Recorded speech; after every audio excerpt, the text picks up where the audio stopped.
Okay, this episode of Utawarerumono was really good. Or let's say it like this: it isn't the quality of K Missing Kings good, but it was good because we found out what the big school panda thing that attacked our main character Haku in the first episode is called. It's called the Boro-Gigiri,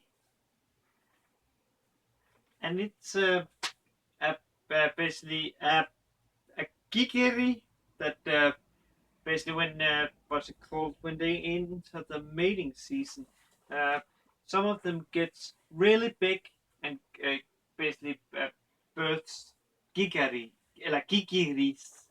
So yeah, that thing we saw there, it is a gigiri basically, or a boro gigiri, or shall we say it's a mother basically.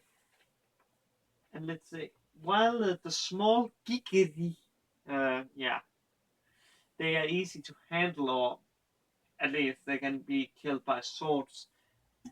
The Boro Gigiri is actually very hard. They actually had to enlist the help of the curse from the first episode.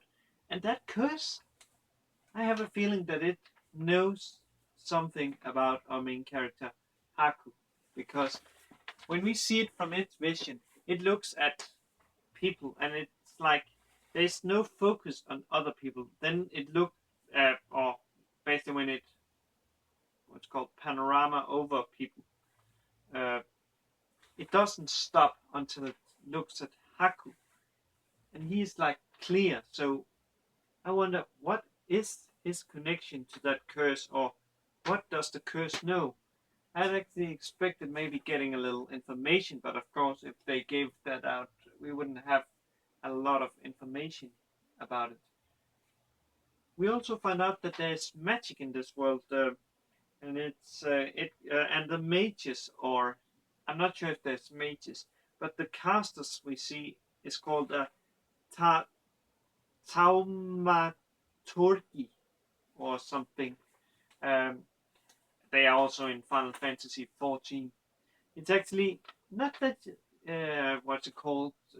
Not that often that I hear that term for a what it called a magic caster. I guess the Taurgamorti is specializing in like fire and stuff. I'm not sure.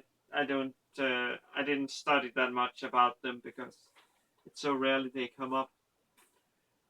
And also, let's say like this: the Tarkamurti, as I would call it, I don't like him.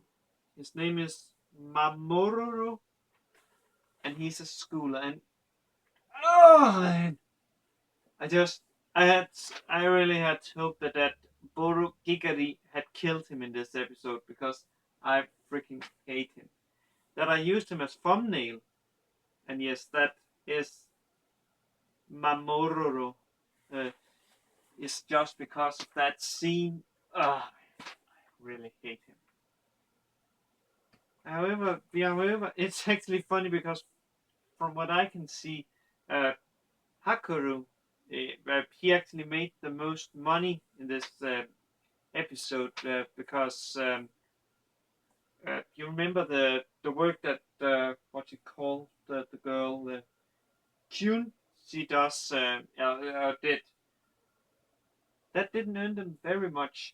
The What's it called? The fixing of the water or the water mill, the mill basically, that earned them 1,500 of their money, while the other just earned them like, let me see, 568, I think it was, or so of their money. So Haku, he did most of the job for them, and she has found out that Haku, he's pretty smart in the head, so that is what he most likely will be used for in this series. He most likely be used, like thinking how to defeat, maybe if we get other enemies than those Gigaris and Boro Gigaris, or how to solve problems, because he seems smarter than, what is it called, the average person in this land. So yeah.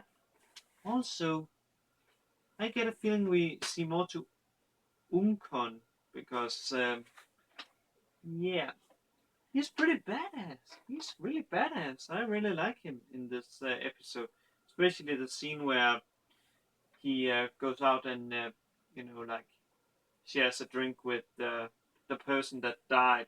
There was a person, like that basically shared water with him, with our main character, and just as he did that, and the main character took it, the Boro-Gigiri basically decapitated him. So yeah, I like that scene. It's a nice scene, and I actually like this series. There isn't, let's say, like, there isn't a lot of things to think about.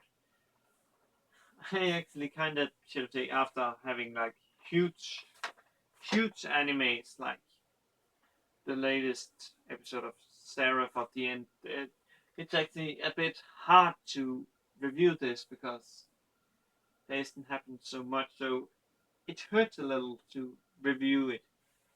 I can understand now why Chibi don't want to, have some short where there's nothing happening, because it can be very painful if nothing happens. However, I would say I'm looking forward to next week's episode, where we may see a new girl appear, or two. It actually looks like there's two that will appear in next week's episode, and I'm looking forward to meeting them. So yeah.